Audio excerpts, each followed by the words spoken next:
My name is Russell Lookado. I am the President and Chief Strategist for HRchitecture. I am the HR guy for small business. My firm exists to leverage my experience and expertise so that the small business owner can achieve their dreams through effective use of their teams. Last year, we had to shut down without any warning or any notice and any plan and have our employees begin to work from home or remote site. There were no plans, no instructions, but somehow we adapted. Now, everyone is wanting the COVID epidemic to just go away, but it persists. Businesses are wanting to reopen, needing to reopen, and wanting to have their teams return to work. However, with the new variants, there are more questions about what employers can and cannot do, requiring people to come to work or requiring or mandating vaccinations. Now, this is a constantly shifting situation in both legal and practical terms. So I am not offering legal advice. I'm simply offering my perspective and suggestions. This week, one vaccination, for example, was approved beyond emergency use. Word on the other two vaccinations is still pending, but imminent. Most importantly, I strongly recommend that you sit down and have a written plan and policy regarding return to work and vaccinations. The plan needs to be clear, consistent, and delivered in a manner so that every member of your team is aware of the policy. In addition, your leadership team needs to be 100% in agreement with the policy and administer it without any variation.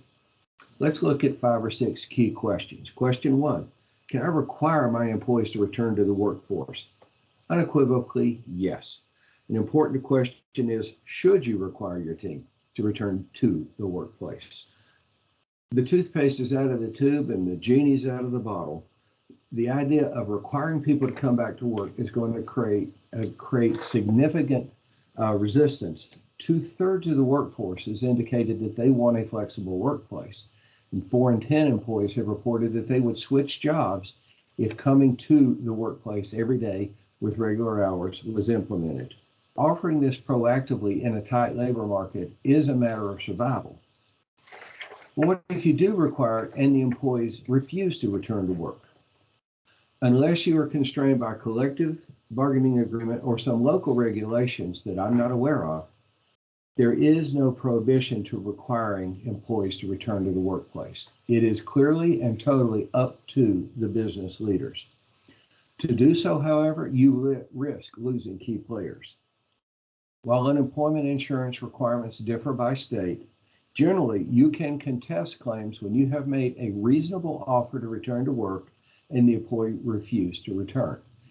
When you respond to an unemployment claim, just in writing, you should have an offer saying, here's when we request that you come to work, same pay, similar job, no disparate impact, and let the employees make that decision.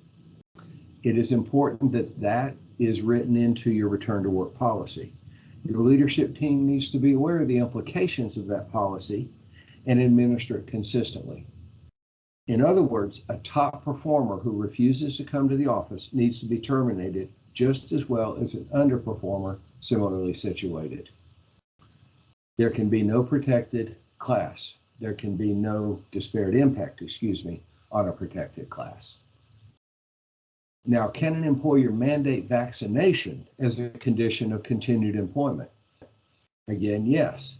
The EEOC, OSHA, Department of Justice, and the FDA have clearly stated that it is not a violation to require vaccination. You can require about the vaccination status, but that's as far as you can go. Yes or no question, are you vaccinated or not? You can request proof, or you can use a signed statement that I am vaccinated. That is not personal health information. However, the EEOC has said that it is confidential and can be shared on a need-to-know basis. Now, before you go that route, consider the pros and cons of a mandate. On the pro-mandate side, the law does require employers to provide a safe workplace. In some states, like California, you actually have to have a workplace safety plan written.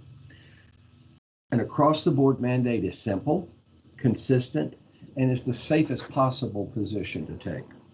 On the negative side, you're going to lose people. You need to have in place, in addition to being prepared for resignations and refusals to return, you need to have an accommodation process if you have more than 15 employees or 5 in California, that if an employee expresses a medical reason or a disability that they cannot have a vaccination, there needs to be an accommodation process. Same thing is true for a sincerely held religious belief. You have to have an accommodation process. The latter is less clear and difficult to navigate, but you have to assume that the religious beliefs expressed are sincerely held.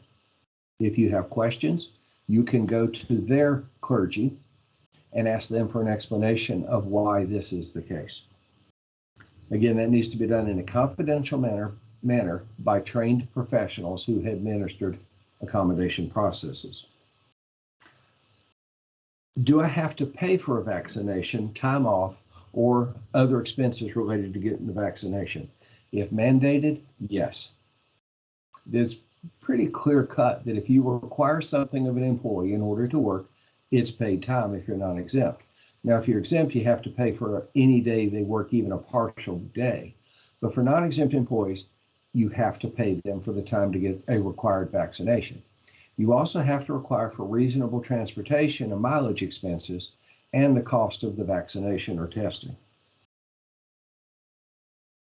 Can an employer encourage, short of mandating, vaccination and even pay incentives for that? And the answer is yes. Encouragement may include incentives, may include preferential treatment to vaccinated employees.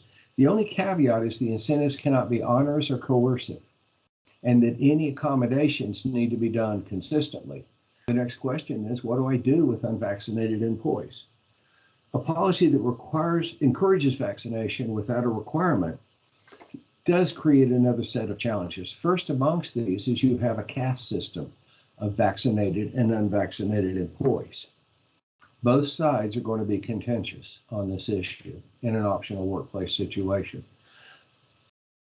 You can require, for example, unvaccinated employees wear masks, get tested periodically, social distance, or even use separate entrances and exits from the building or separate break rooms. That is perfectly permissible if it is administered consistently and in a non-discriminatory manner. The vaccinated employees may express discomfort with working with unvaccinated coworkers. The unvaccinated employees may express disparagement or have concerns about the reason people got vaccinated.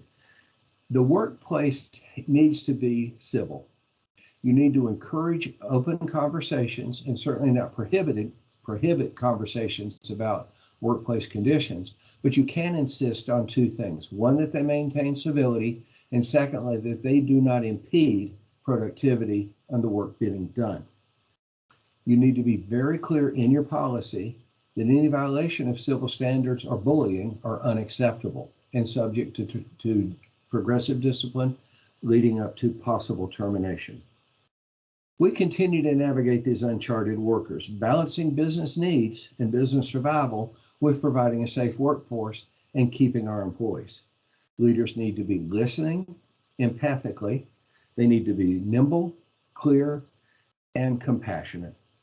As the HR guy, I am available to work with you to help you navigate and strategize about this situation. I wish you the best, and I only wish that you achieve your dreams through the effective use of your teams.